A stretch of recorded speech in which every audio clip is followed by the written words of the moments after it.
Isang palutang-lutang na bangkay ang natagpuan sa ilog ng Barangay Pulo sa bayan ng Ibahay ngayong hapon. Si Kagawad Ray Makirang tungkol sa nangyaring may nakitang patay dito sa kanilang barangay. Kagawad, ano po ang nangyari dito po? Kanina sir, may pumunta sa akin na barangay tanod namin about sa nakita nila sa ilog Opo. na around 150. Opo. Tapos nag-responde kasama ko si yung Kagawad de Leon.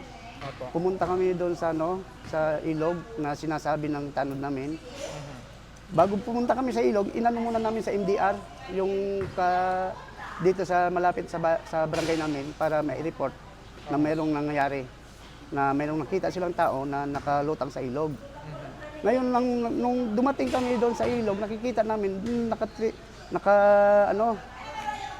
kulob yung na likuran na lang nakita. Yung mukha sa ilalim ng tubig at saka marami na tao doon na nakataob. Saka isa pa maraming tao. Nakikita naman ng mga tao na yung biktima na yan na sa ilog, hindi na inaaldon ng tubig. Dito lang banda sa kumbaga na siya sa bato. Naipit siya doon sa ng bato? Oo. Doon mismo sa staka. Opo.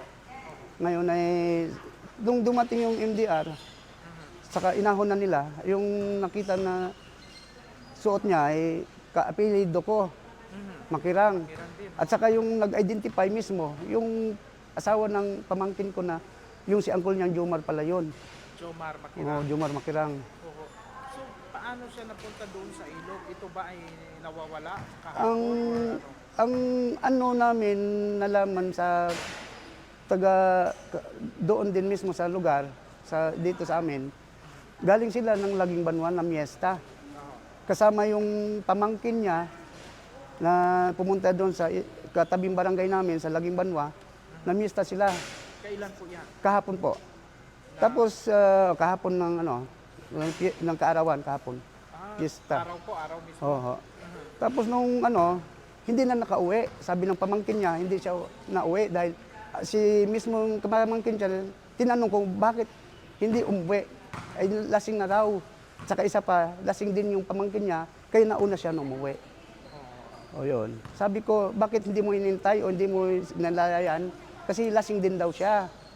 Kaninang hapon po, around 2 p.m., June 4, 2026, nakatawag po kami ng tawag regarding a found dead body beside the river nga po ng portion of Barangay Pulo, Ibahay, Aklan. So immediately, our personnel proceeded in the area, and upon arrival, we have discovered a lifeless body of the victim, which is 62 years old and a resident of Barangay Pulo, Ibahay, Aklan. So initial investigation po, the victim was having a drinking spree together with his nephew. So naginuman po sila sa pista po sa Barangay Laging Banwa kahapon, June 3. And then around 2 p.m. yesterday, sinabihan niya po yung pamangkin niya na mauna nang umuwi. And susunod na lang daw siya uuwi. And then, since yesterday, yun po yung huling pagkikita nila ng kanyang pamangkin. And just this afternoon, around the same time, around 2 p.m. din, na-discover siya na lumulutang po yung kanyang katawan doon nga po sa gilid ng ilog or suba.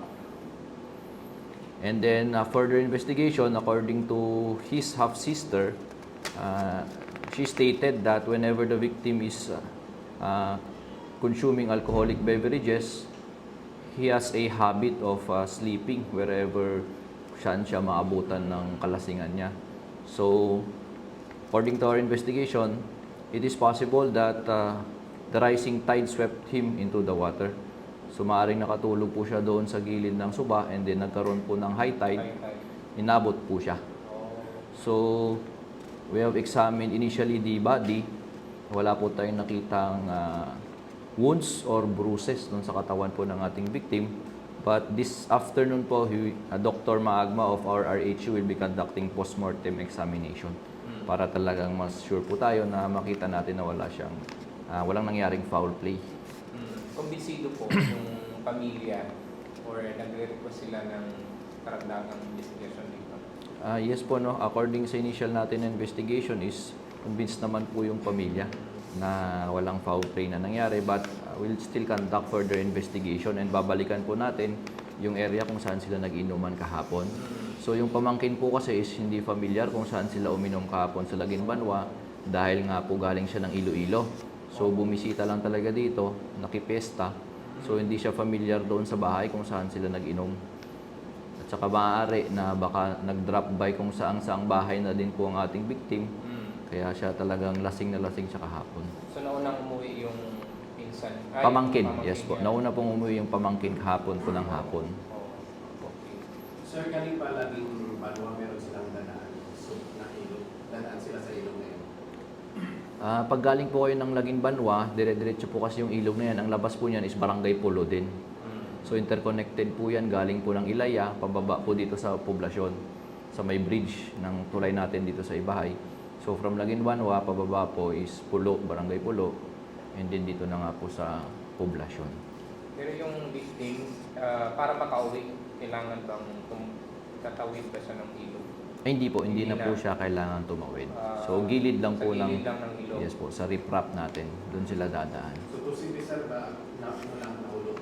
Posible rin sir na nahulog siya dala ng kalasingan kagabi. Oo. At kanina lang lumutang yung kanyang katawan. Opo. Dahil nag-low tide na nga po, and then na-discover din ng pamangkin na bakit may jersey na lumulutang doon.